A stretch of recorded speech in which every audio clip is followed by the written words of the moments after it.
Hello मंडळी, तर आज बनवले आहेत चिकन मोमोज. चिकन मोमोज मी नाही तर माझ्या लेकीने बनवले आहेत.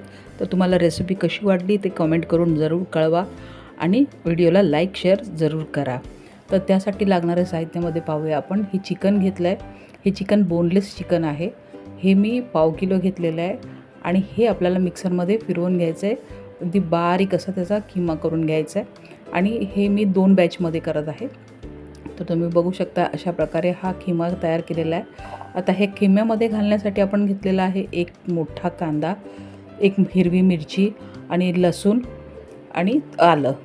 तर हे छान असं बारीक आपण कापून आता ह्याच्यामध्ये मिक्स करून घेणार आहोत. अगदी सर्व साहित्य जे काय आपण घातलेलं आहे ते एकजीव होईपर्यंत आपल्याला छान मिक्स करायचं आहे.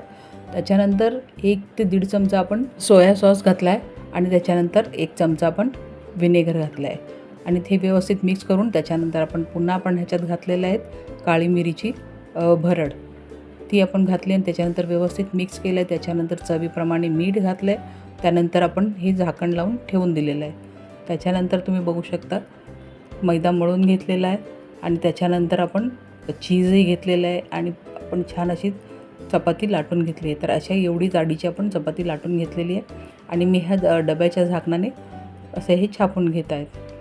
तर ही पूर्ण रेसिपी माझ्या लेकीची आहे. तर कमेंट जरूर करा. मोमोजमध्ये चीज हे आवर्जून घाला. चीजमुळे मोमोजला खूप छान अशी टेस्ट येते. तर तुम्ही बघू शकता अशा प्रकारे ती मोमोज बनवत आहे आणि हे बनवत असताना अगदी हळू बनवा, घाई करू नका. म्हणजे घाई केली तर मोमोज व्यवस्थित येणार नाही, त्याची शेपही व्यवस्थित येणार नाही. त्यामुळे हळूवार करा. तर तुम्ही बघू शकता अशा प्रकारे ती मोमोज बनवत आहे आणि असे मोमोज सर्व आपण बनवून घेत आहोत आणि सर्व मोमोज बनवून झाले की आपल्याला फ्रीजमध्ये ठेवायचे आहेत कमीत कमी अर्ध्या तासासाठी. फ्रीजमध्ये ठेवल्यानंतर ते तळताना अगदी व्यवस्थित तळले जातात.